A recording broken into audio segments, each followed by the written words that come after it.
Okay, so AQA Pure Core 1, Summer 2011, question 2, and this is on surds. So, part A, part 1, it says express root 48 in the form k root 3. So, we want to find out where k is an integer, which means whole number. So, we want to find out what k is. Okay, first let's just think, what do you times 3 by to get 48? The answer is 16. So we can just split this up to be root 16 times 3. And it must be a coincidence. 16 is a number that can be rooted. So we can break this up into 16 times root 3. Root 16 times root 3. And root 16 is 4 times root 3. So we've got 4 root 3. So k is 4. Okay, so part 2 of A. So simplify root 48 plus 2 root 27 divided by root 12, giving your answer as an integer, so a whole number. Okay, so they didn't make us just work out that start thing for fun, clearly, because they've put root 48 in the second part of A as well. And that's just always important when you've got a two-part question. 99% of the time, the first part is going to be relevant for the second part.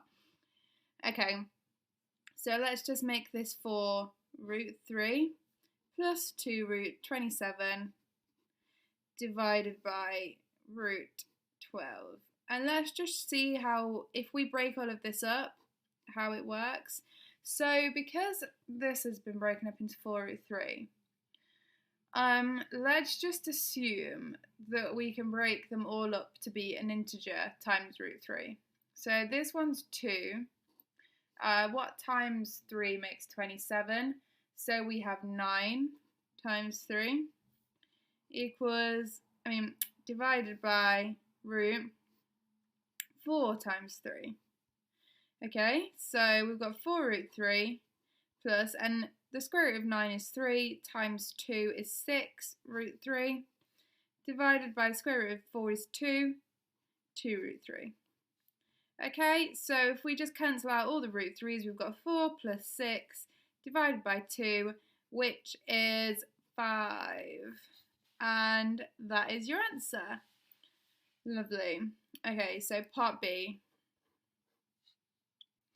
Express 1 minus 5 root 5 divided by 3 plus root 5 in the form m plus n root 5, where m and n are integers, so they're whole numbers. They're not fractions, they're not decimals, they are whole numbers. They're not surds, they're not roots, they're whole numbers. Okay, so what we want to do is eliminate the square root on, that doesn't really look like a 5. We want to eliminate the square root on the bottom of this equation. And when we do that by timesing both the top, because you can't times the bottom by something without timesing the top by something, of course. So we do that by timesing both the bottom and the top by the negative reciprocal of whatever this is on the bottom. So that basically means this term, but with a minus in the middle instead of a plus. Okay, so let's do that. So we've got 1 minus 5 root 5, let's put it in brackets to make it easier, divided by 3 plus root 5, and that's this. And we're going to times both the top and the bottom by 3 minus root 5, okay?